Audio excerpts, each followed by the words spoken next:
Hello friends, என்னோடய video பிடிச்சிருக்கு அப்படின்ட்டு லைக்ஸ் கொடுத்து நல்ல கமெண்ட்ஸ் கொடுத்து சப்ஸ்கிரைப் பண்ணுற அனைவருக்கும் ரொம்ப நன்றி. இன்றைக்கி காலையில் கொஞ்சம் அந்த தொட்டி இருந்தது, மிச்சம் இருந்தது, மண்ணெல்லாம் அப்படின்னு சொன்னேன்ல, அதெல்லாம் வந்துட்டு இன்றைக்கி ஏதாவது ஒரு செடியை போட்டு வைப்போம் அப்படின்ட்டு.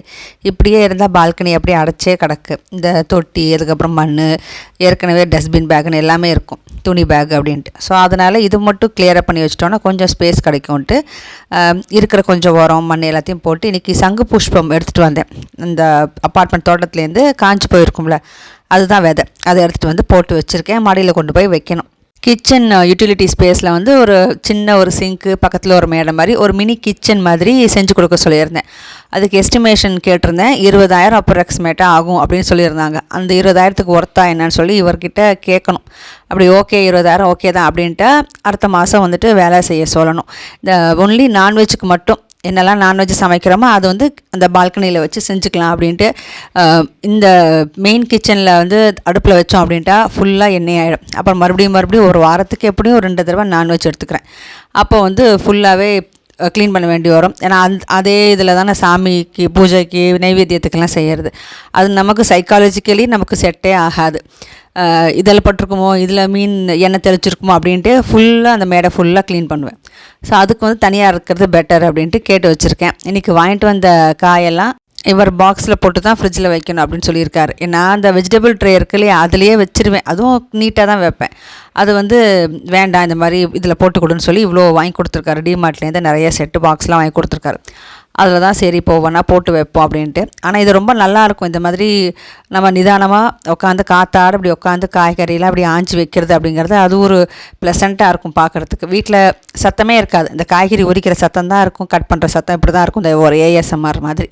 அது நல்லாயிருக்கும் பார்க்குறதுக்கு. நிதானமாக நான் வாட்டுக்கு என் வேலையை பார்த்து எல்லாத்தையும் எடுத்து வச்சுட்டு ஃப்ரிட்ஜில் அடுக்கிட்டு அடுத்தது சமையலுக்கு போகணும்.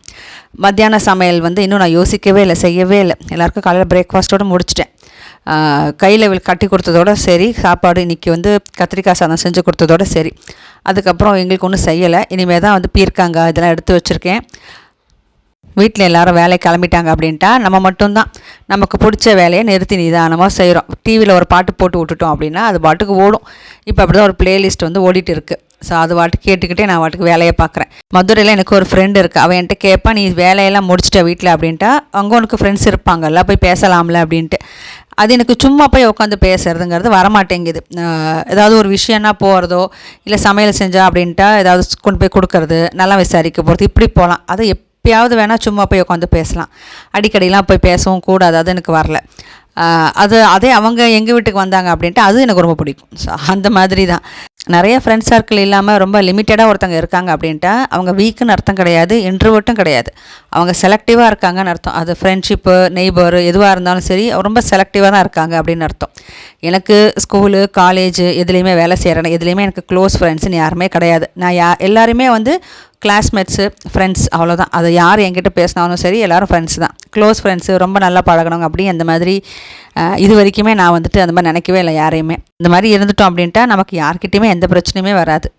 அதே யாராவது மனசு கஷ்டப்படுற மாதிரி பேசிட்டாங்க அப்படின்ட்டா நம்ம மட்டுக்கு நகர்ந்துடலாம் பாருங்கள்.